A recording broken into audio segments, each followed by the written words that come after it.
hari ini adalah joy to the world. Katakan sama-sama joy to the world. Ya, kalau saudara lihat PowerPoint, maka di situ ada satu judul, Joy to the World. Dan ada kata happiness yang sengaja dicoret di situ, saudara. Nah, saya ingin mulai dengan pertanyaan dulu. Kenapa Alkitab menulis di situ joy to the world? Kenapa Alkitab enggak menulis di situ happiness to the world? Kenapa Alkitab memilih kata joy daripada memilih kata happiness? Kenapa Alkitab memilih kata sukacita daripada memilih kata kebahagiaan? Nah, sebelum kita baca teks, saya ingin saudara bersama dengan saya pikirkan satu orang dalam hidup saudara. Saudara boleh kenal orangnya, nggak kenal orangnya nggak apa-apa. Tapi pikirkan satu orang atau satu keluarga. Saudara boleh lihat di media sosial boleh, saudara mau kenal secara pribadi boleh. Pikirkan satu orang atau satu keluarga yang saudara merasa mereka adalah orang-orang yang berbahagia. Pikirkan satu orang, satu keluarga yang kalau saudara lihat orang ini pasti orang bahagia. Ini pasti keluarga bahagia. Siapa kira-kira yang akan muncul dalam pikiran saudara?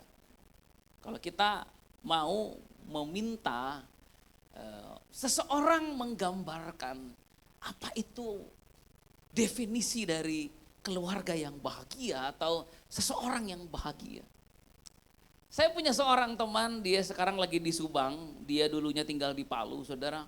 Dulunya saya dengan dia ketika saya masih imut-imut, dia masih amit-amit, kita ketemuan di Jogja. Lalu karena masih muda, belum menikah, sama-sama belum menikah, saya pelayanan di sana dan dengan dia. Nah, sekali waktu dia WhatsApp saya, dia bilang saya ditugaskan ke Subang. Jadi saya harus pisah dengan keluarga saya harus tinggal sendiri di Subang. Dan lewat ngobrol-ngobrol, cerita-cerita, kita bilang, oke brother, diberkati ya di tempat kerja yang baru. Nah, sekali waktu dia WA saya dan dia bilang, brother tolong doakan saya ya, dukung doa supaya saya bisa di tempat kerja yang baru ini, bisa menikmati tempat kerja yang baru ini, bisa melakukan yang terbaik buat Tuhan. Lalu dia WhatsApp, dia tulis, nggak nyangka ya dulu kita masih sama-sama muda. Saya tahu brother seperti apa dan saya nggak nyangka banget sekarang brother dipakai Tuhan luar biasa dan brother sepertinya benar-benar sedang menikmati kehidupan brother dengan Tuhan. Saya baca WhatsApp itu, saya balas begini, kita saling doakan ya brother, karena kehidupan saya tidak seindah yang Anda bayangkan. Hahaha, dia ketawa saja, hi, ketawa. Tapi saudara mungkin bingung, kenapa saya menjawab dengan cara begitu? Kenapa saya jawab bahwa kita sama-sama saling mendoakannya, kehidupanku gak seindah yang kamu bayangkan. Karena memang realitanya adalah begitu, saudaraku. Kehidupan saya tidak seindah yang orang bayangkan. Dalam Lukas pasal yang kedua, ada satu teks yang berkata begini, di daerah itu ada gembala-gembala yang tinggal di padang, menjaga kawanan ternak mereka pada waktu malam. Jadi ada gembala-gembala yang tinggal di padang, menjaga kawanan ternak, saudara. Tiba-tiba berdirilah seorang malaikat Tuhan di dekat mereka, dan kemuliaan Tuhan bersinar meliputi mereka dan mereka sangat ketakutan. Lalu kata malaikat itu kepada mereka, jangan takut, sebab sesungguhnya aku memberitakan kepadamu kesukaan besar, a great joy untuk seluruh bangsa. Hari ini telah lahir bagimu juru selamat, yaitu Kristus Tuhan di kota Daud. Dan inilah tandanya bagimu, kamu akan menjumpai seorang bayi dibungkus dengan lampin dan terbaring di dalam palung. Kenapa joy? Kenapa enggak happiness? Kenapa sukacita? Kenapa enggak kebahagiaan? Kenapa kata yang dipakai adalah kata sukacita? Sementara kita kan agak bingung sukacita itu apa ya? Kalau misalnya ada yang nanya, kamu bersukacita enggak? Kita agak bingung jawab. Tapi kalau kita tanya, kau bahagia enggak? Kayaknya gampang kita mengerti. Kata itu lebih mudah kita pahami. Kata bahagia sama senang. Kamu senang enggak? Kamu happy enggak? Itu kata yang lebih familiar buat kita. Sukacita enggak terlalu familiar karena sukacita memang mungkin baru pertama kali kita temukan kita terima Yesus. Kita jarang menemukan kata itu mungkin dipakai oleh orang-orang di luar dari kekristenan. Orang lebih suka pakai kata happiness dan orang lebih suka pakai kata senang atau kesenangan. Tetapi kalau Alkitab menggunakan kata sukacita atau kesukaan besar atau joy atau dalam bahasa Indonesia kara, Alkitab sedang berkata begini. Coba kamu perhatikan konteks di mana ayat itu diberikan. Kamu perhatikan konteks di mana malaikat itu datang. Kamu perhatikan siapa yang menerima pesan dari malaikat itu. Kamu akan mengerti kenapa aku pakai kata sukacita dan tidak pakai kata kebahagiaan. Ketika malaikat berkata, aku memberitakan kepadamu kesukaan besar, a great joy. Malaikat sedang berbicara kepada kawanan gembala, saudara. Katakan sama-sama gembala. Nah, yang kita tidak tahu mungkin tentang gembala adalah, pada masa itu, gembala adalah 3 pekerjaan paling hina dan paling rendah. Setelah pemungut cukai dan orang-orang yang melakukan pekerjaan berdosa. Jadi profesi gembala adalah profesi yang hina. Yang kedua, profesi gembala adalah profesi yang tidak banyak orang sukai karena selalu bersentuhan dengan kotoran. Sedangkan kalau orang mau beribadah, apalagi orang Yahudi, mereka nggak boleh kena najis kayak begitu, apalagi kotoran binatang. Yang ketiga, profesi gembala menjadi profesi yang hina dan tidak disukai karena gembala ini harus bekerja 24 jam, mayoritas dari mereka. Sehingga mereka kadang skip ibadah, nggak muncul di gereja. Jadi orang-orang bilang ini orang-orang yang jarang ibadah, jarang ketemu dengan Tuhan. Lalu kawanan gembala ini dikenal sebagai para pencuri dan para pembohong. Karena domba-domba mereka kalau jalan kemana-mana suka makan rumput orang. Jadi pertama, pesan sukacita ini diberikan kepada satu kelompok orang yang hina. Yang tidak terpandang. Kenapa diberikan sama mereka? Sekarang saudara bayangkan kalau Yesus lahir di istana. Enggak di kandang domba atau enggak di tempat yang ya menurut beberapa teolog bukan kandang lah ya. Seperti sebuah tempat penginapan yang memang diperuntukkan untuk tamu-tamu yang datang tapi tempat penginapannya kurang layak. Whatever namanya, intinya sederhana lah tempat itu ya. Kenapa dia lahir di tempat sederhana? Kenapa enggak dia lahir di istana? Karena kalau dia lahir di istana pasti ada antrean. Orang terdepan pasti orang kaya. Di antrean itu yang paling depan pasti orang-orang pejabat pemerintah. Jadi bayi ini akan menjadi bayi politik. Bayi ini akan jadi bayi pencitraan. Herodes akan berkata, hei ada bayi yang disebut dengan juru selamat dunia. Lahir ke dunia. Mari datang ke tempat saya dan dia akan mulai mencoba mencari simpati dari orang-orang yang mungkin benci sama kepemerintahan dia, sama kepemimpinan dia, tiba-tiba langsung bersimpati. Kenapa? Oh karena dia sayang sama bayi Yesus. Oh dia menghargai bayi ini yang katanya juru selamat dunia. Dia akan jadi bayi politik, dia akan jadi bayi pencitraan. Dan bayi ini tidak bisa disentuh oleh sembarang orang. Bayi ini gak bisa dilihat oleh sembarang orang. Bayi ini cuma menjadi milik eksklusif kelompok-kelompok orang tertentu. Makanya dia harus lahir di tempat sederhana. Dan pertama kali diberitakan kepada orang sederhana. Supaya Yesus itu menjadi milik semua orang. Amin. Sekarang bayangkan kalau Yesus jadi milik kelompok orang elit. Maka kita akan jadi orang-orang paling malang. Kenapa? Karena kita nggak akan pernah punya kesempatan merasakan sukacita yang datang lewat lahirnya Yesus dalam hati kita. Saudaraku, kita harus berterima kasih loh sama Tuhan. Kita harus bersyukur sama Tuhan ini. Sama Allah Bapa. Karena dia berkenan untuk datang, lahir melalui orang-orang sederhana, di tempat yang sederhana, dan diberitakan oleh kawanan orang yang sederhana. Kita harus bersyukur karena Allah kita tidak pernah silau dengan jabatan dan harta dan kekayaan. Kita harus bersyukur Allah kita tidak pernah mengadakan gala dinner dan yang hadir cuma orang-orang hebat. Allah kita bukan tipe gembala kayak begitu. Yang kalau mau pertemuan dia mulai sortir orang-orang susah gak pernah bisa ketemu sama gembalanya. Boro-boro ngobrol sama gembalanya, gala dinner sama gembala khusus orang-orang yang punya duit. Kita bersyukur Tuhan kita gak begitu. Kita bersyukur punya Tuhan yang mau jadi sederhana seperti kita. Amin. Itulah sebabnya kenapa dia datang dengan sukacita. Joy to the world, the Lord has come. Kenapa joy? Kenapa sukacita?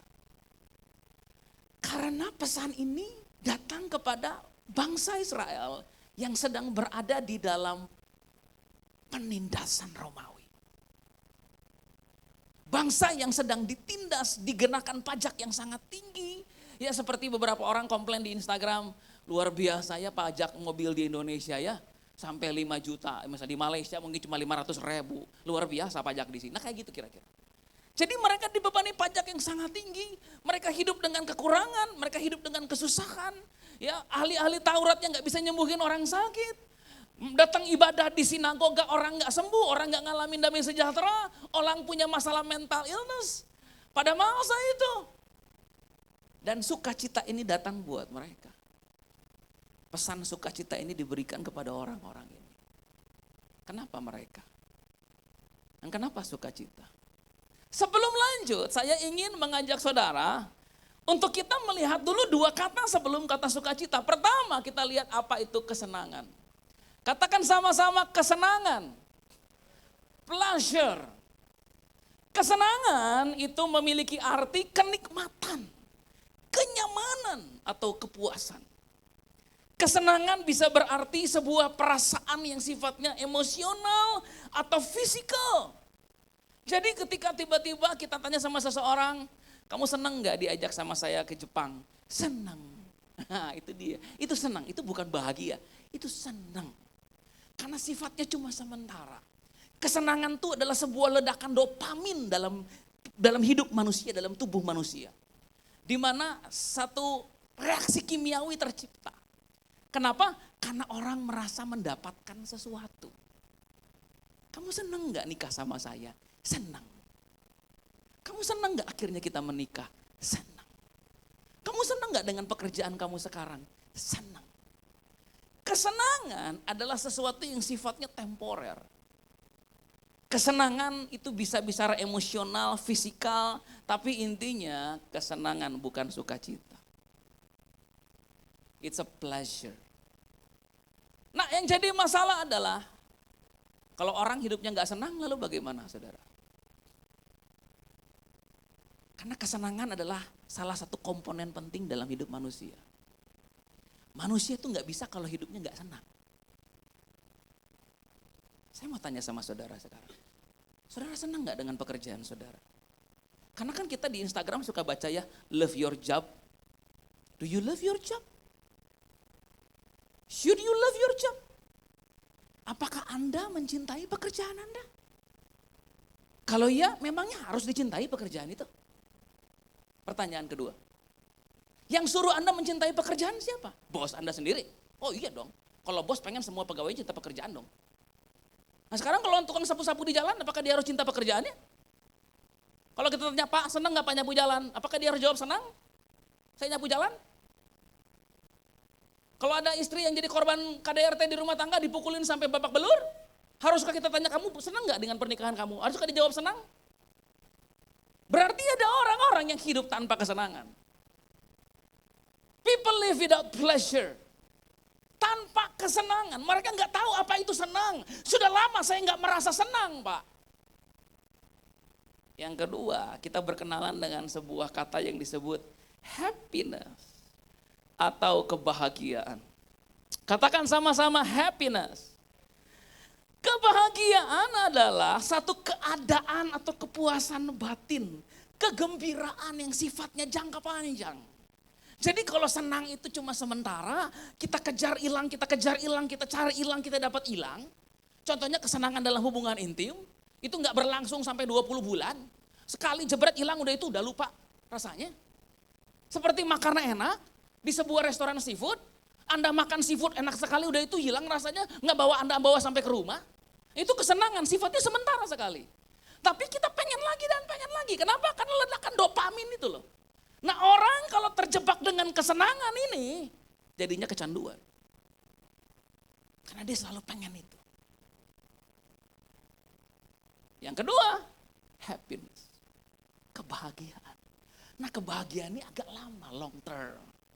Tapi kebahagiaan ini nanti kalau kita tahu artinya, adalah sesuatu yang menjadi milik eksklusif orang-orang tertentu. Saya mohon maaf harus bilang sama saudara, beberapa di antara saudara mungkin tidak akan pernah bahagia dalam salah satu aspek kehidupan.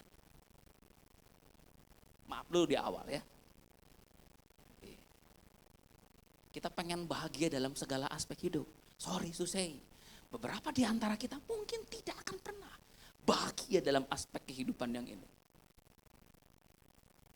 Terakhir kita diperkenalkan dengan sebuah kata yaitu joy. Katakan joy. Joy atau sukacita adalah sebuah perasaan kegembiraan yang kuat.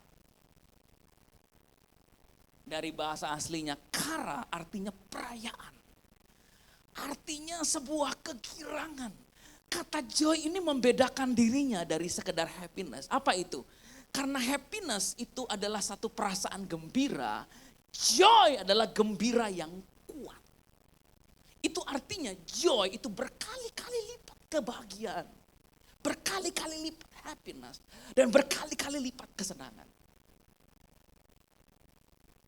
Joy itu lebih daripada sekedar bahagia. Sampai di sini. Apakah hidup kita sebagai orang Kristen dikategorikan hidup yang senang-senang saja? Karena orang yang hidupnya senang-senang itu temporer, saudara. Ke diskotek sebentar, mabok sebentar, judi sebentar, game sebentar, zina sebentar. Karena dia sukanya cuma temporer. Dia akan terus kejar itu, dia gak pernah punya visi masa depan. Dia gak pernah punya tujuan masa depan. Selalu tujuannya jangka pendek. Yang penting saya senang, udah senang, puas. Besok saya pengen senang lagi, udah itu puas. Kalau hidup kita kayak begitu, berarti hidup kita cuma hidup senang-senang. Dan saya bisa katakan kita tidak pernah bahagia. Dan kita gak tahu apa itu bahagia. Kita cuma tahu senang. Dan kalau kita lihat di Instagram, kelihatannya senang dia. Hari ini di Jerman, besok di Jepang, besok di atas gunung, besok di mana, entah gak tahu kita.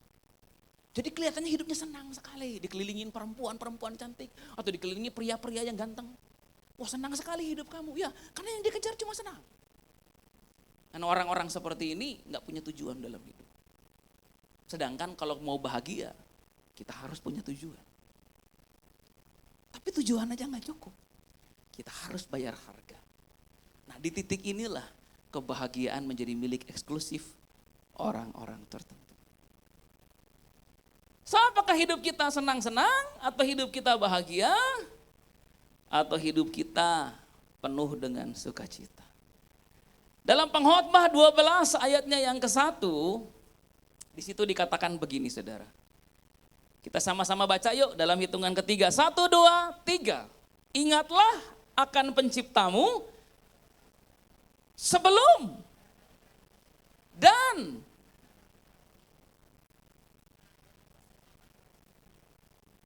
ini yang nulis Sultan saudara. Namanya Salomo. Jadi si Sultan ini kalau buka martabak pasti martabak Sultan. Kalau dia buka es teler pasti es teler Sultan. Kalau dia bikin cilok pasti cilok bojot Sultan. Semua pasti Sultan. Kenapa? Karena dia Sultan. Jadi kalau di luar ada yang buka martabak Sultan itu bukan Sultan itu fake. Sultan yang benar ini saudara. Nah Sultan ini menulis begini. Tidak ada kesenangan bagiku dalam hidup ini. Saudara tahu ketika Salomo berkata, ingatlah akan penciptamu sebelum tiba hari-hari yang malang. Saudara nanti baca satu perikop Pengkhotbah 12. Dia pertama lagi bahas soal kondisi fisik. Dia tulis di situ mata kamu bakal rabun, mungkin katarak. Gigi kamu nanti bakal keropos, sampai gigit juga udah gak bisa. tubuh kamu akan melemah, sampai kamu jalan akan membungkuk. Dan semua kategori-kategori fisik yang menurun itu dia tulis di situ. Jadi artinya dia bilang begini, kamu tahu enggak, hari-hari yang malang itu akan datang sama kamu cepat atau lambat. Kalau kamu beruntung cukup lama hidup di dunia ini, hari yang malang itu akan mendatangi kamu. Hari di mana waktu kamu bangun tidur, ada, kenapa? Ada kayaknya kejepit. Nah, kejepit sarafnya. Waktu-waktu di mana ketika kamu bangun, pandanganmu mulai buram. Siapa itu ya? Siapa itu ya? Hari-hari yang malang itu akan mendekat. Kalau kamu hidup cukup lama. Tetapi Salomo bilang yang kedua. Ada lagi hari-hari yang kamu bilang, tidak ada kesenangan bagiku di dalamnya. Nah, hari-hari ini gak perlu tua. Dari sejak kamu muda, kamu sudah ditimpa oleh hari seperti ini. Kenapa Salomo bilang tidak ada kesenangan bagiku dalam hidup ini? Karena realita kehidupannya seperti itu, saudara.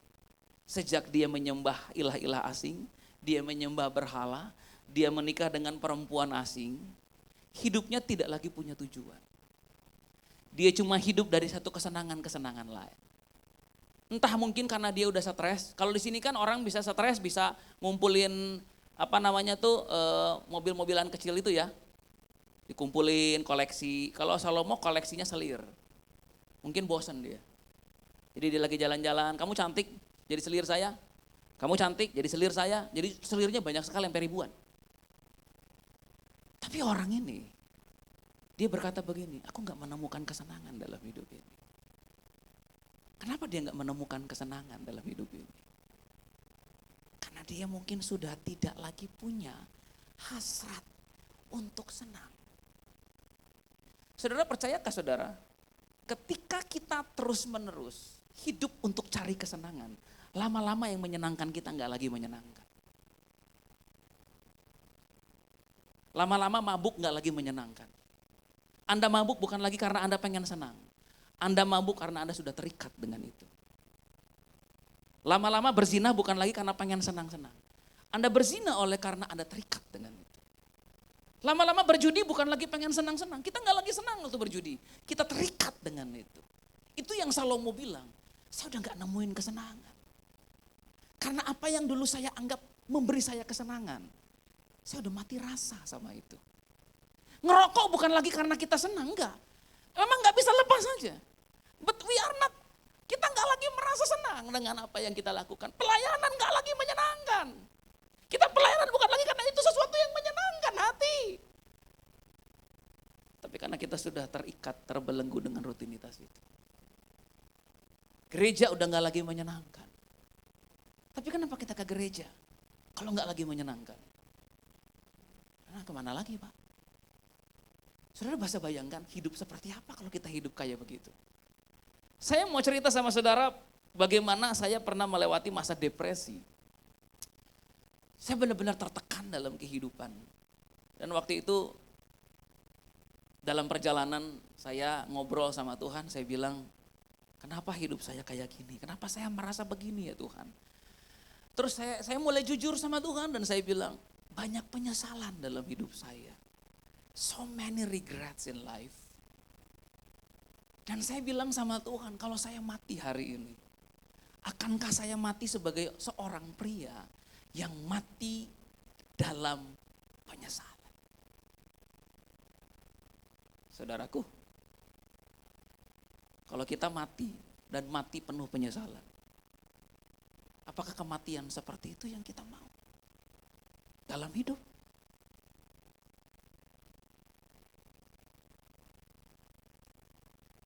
Sekarang coba kita lihat diagram berikut. Ketika kita mengalami ketidaksenangan, kita cenderung akan mencari pengganti kesenangan itu. Contoh, kalau kita nggak senang dengan pernikahan kita, gimana? Kita cari pergantinya. Apa yang bisa membuat saya senang? Karena pernikahan ini nggak membuat saya senang lagi. Ya udah, akhirnya kita ke diskotek. Kalau suami kita nggak lagi menjadi kesenangan buat kita, lalu kita harus cari pengganti karena kita pengen senang. Ya suami orang aja. Kalau pekerjaan kita nggak lagi menyenangkan buat kita, kita harus cari kesenangan. Kita haus akan kesenangan, kita cari penggantinya. Apa itu? Ya mungkin dengan melakukan dosa, berjudi, korupsi. Karena kita pengen kesenangan. Pak, kalau gaji cuma di bawah UMR nggak akan pernah senang saya, Pak. Kalau jadi pejabat, saya cuma dapat gaji dari pemerintah 10 juta, 15 juta, ya nggak akan senang saya jadi pejabat, Pak. Saya harus korupsi, babat dulu hutan. Baru saya senang.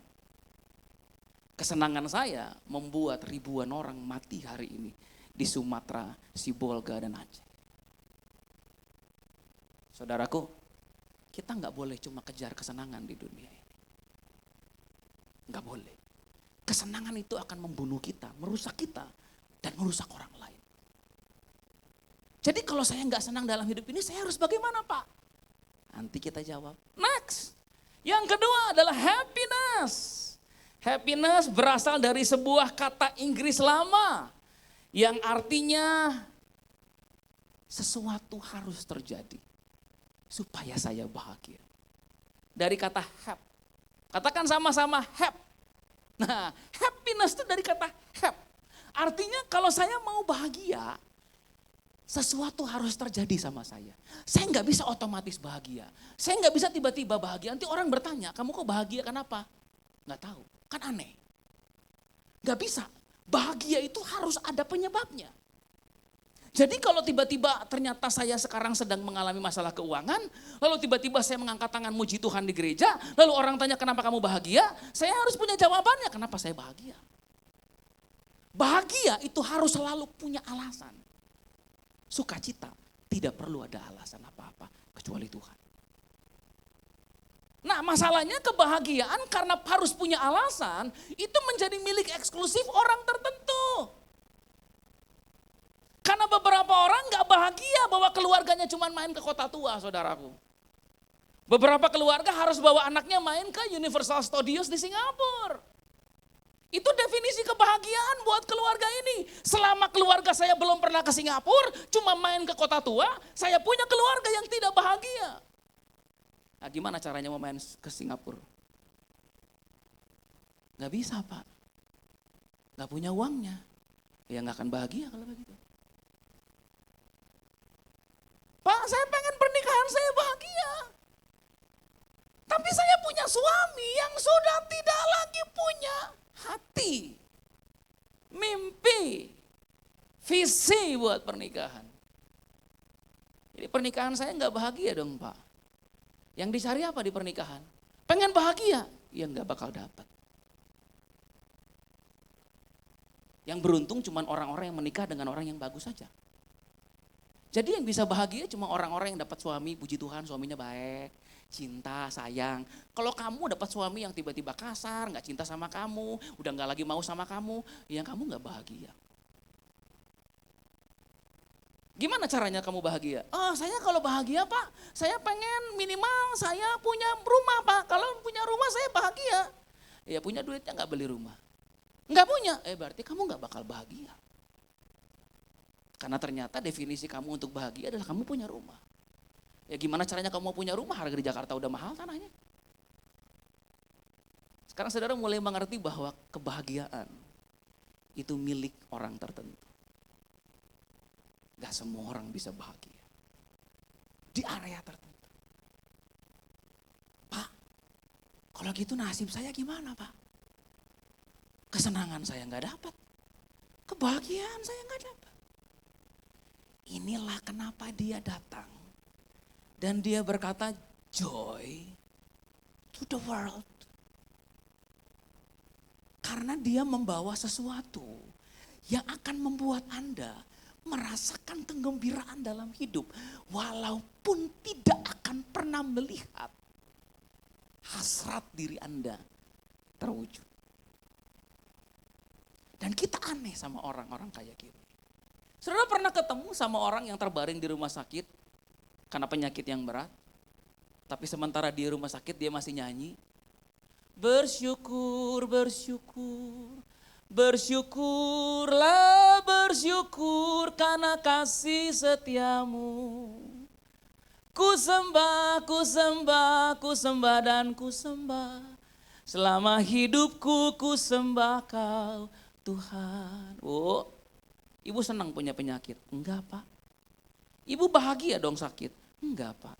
Kok ibu bisa nyanyi? Sukacita Pak. Ini sukacita namanya. Lagi nyari kerjaan, karena baru di PHK, umur udah 45, ngasih lamaran kemana-mana. Kita stres karena belum ada yang mau nerima kita.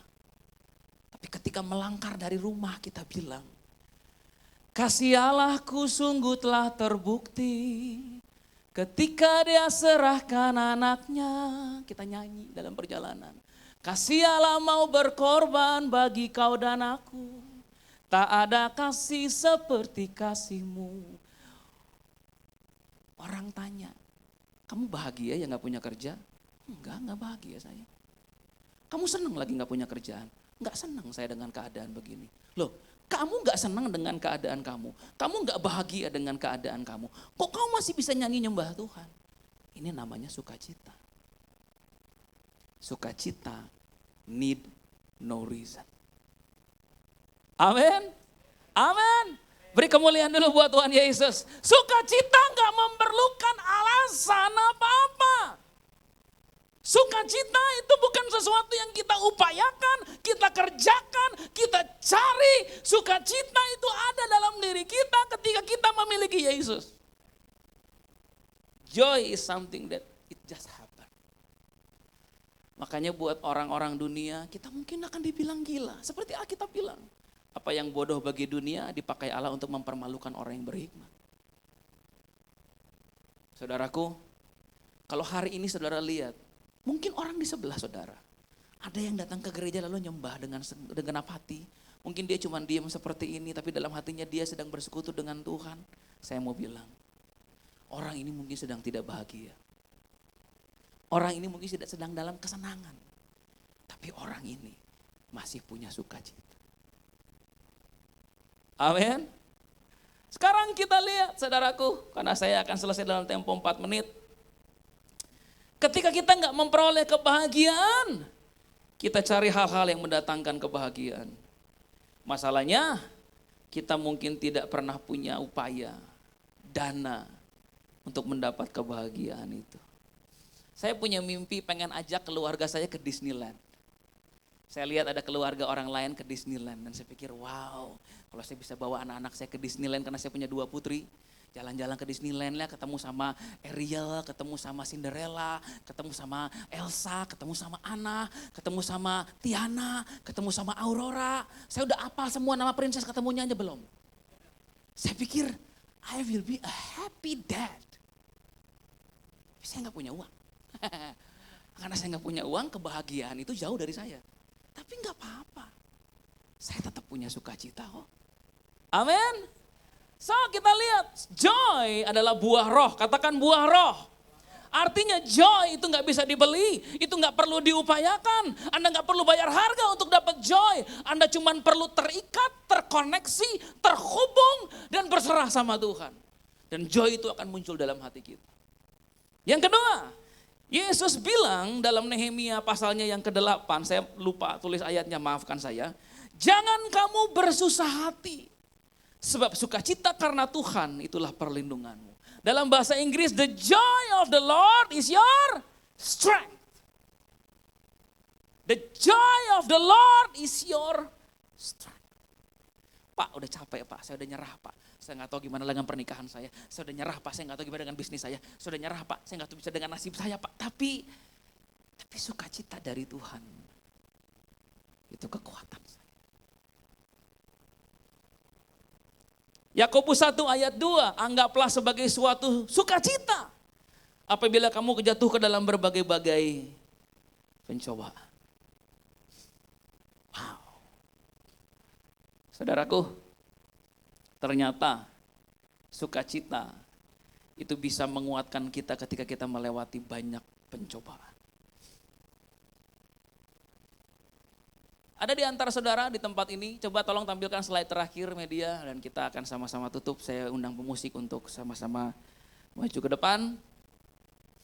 Ada di antara saudara sekarang yang mau dengan jujur berkata sama Tuhan bahwa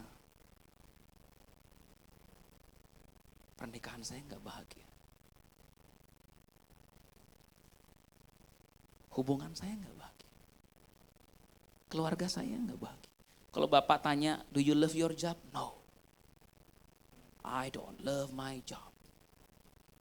Tapi kenapa masih dilakuin Pak? Katanya nggak love my job. Karena saya harus kerja untuk pelihara keluarga. Kerja bukan lagi tentang love or not love. Kalau ada orang yang kerja terus love their job, ya baguslah Pak. Tapi kerjaan ini Pak, bukan karena saya cinta.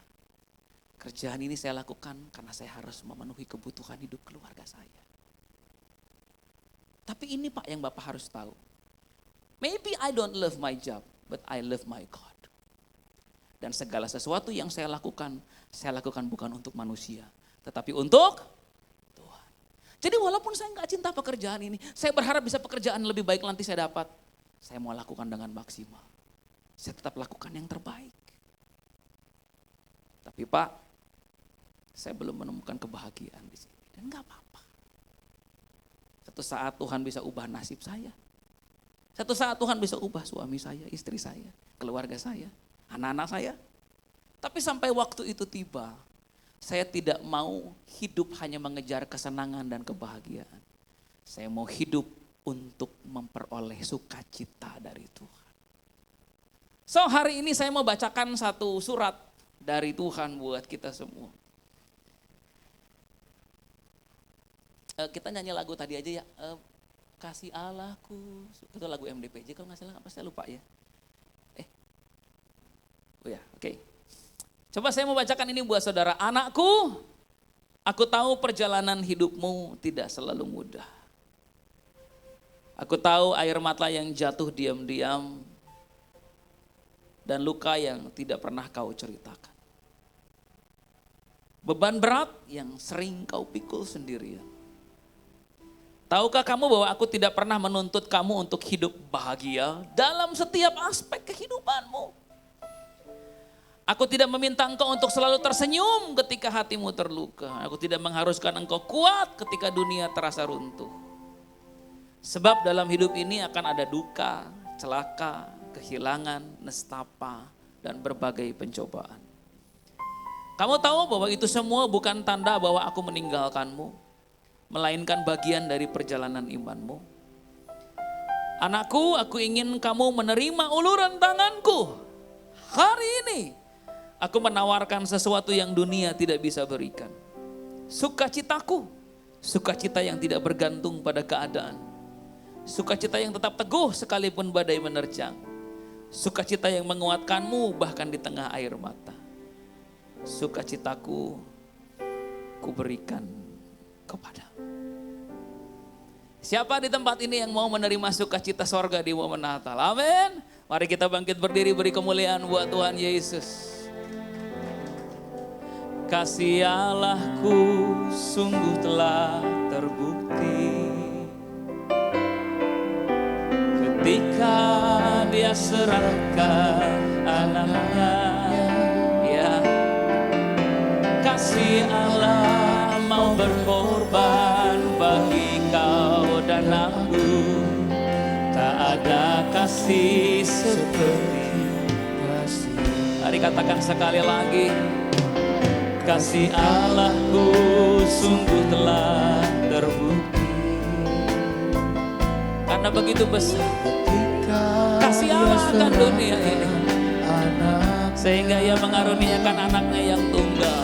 Kasih Allah supaya setiap orang yang percaya kepadanya tidak binasa, melainkan beroleh hidup yang kekal. Kasih seperti kasih.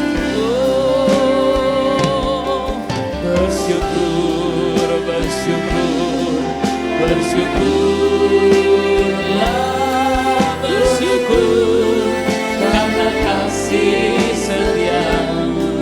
Ku sembah, ku sembah, ku sembah dan ku sembah selama hidupku.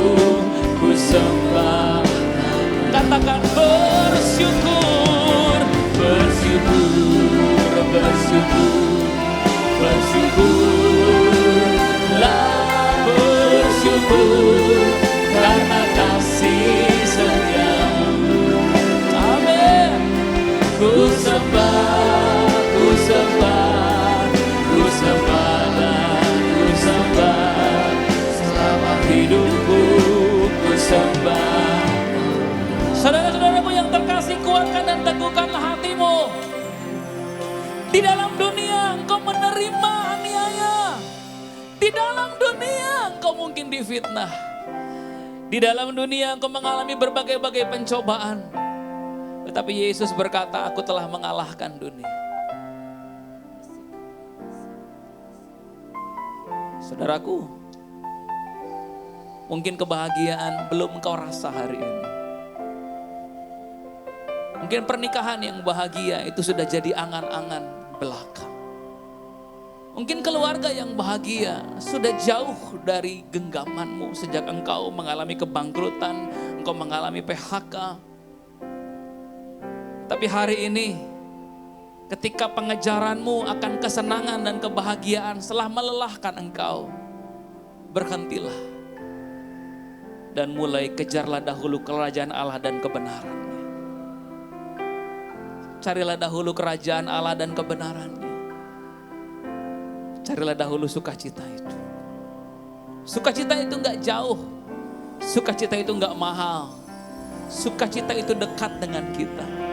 Sukacita itu ada di hati kita. Sukacita itu adalah Yesus yang sudah lahir dalam hati kita masing-masing. Hari ini mari datang pada Yesus. Dan katakan, Tuhan, aku mau sukacita yang dari Engkau. Aku mau sukacita yang menguatkan perjalananku. Aku mau sukacita yang membuatku bergairah, bergembira, bersuka di momen Natal ini. Bersyukur, bersyukur, bersyukur. Bersyukur karena kasih setiamu. Ku sembah,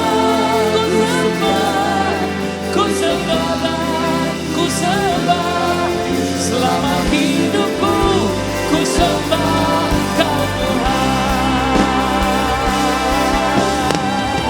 Sekali lagi angkat tanganmu. Bersyukur, bersyukur, bersyukur. Terima kasih Tuhan. Bersyukur karena kasih setia-Mu. Dengan segenap hati katakan, ku sembah, ku sembah, ku sembah dan ku sembah, selama hidupku ku sembah. Sekali lagi sebagai pengakuan kita kepada Tuhan. Bersyukur, oh, Engkaulah sukacita kami Tuhan, karena kasih setia-Mu. Ku sembah, ku sembah, ku sembah dan ku sembah, selama hidupku ku sembah Kau Tuhan. Selama hidupku ku sembah Kau Tuhan. Selama hidupku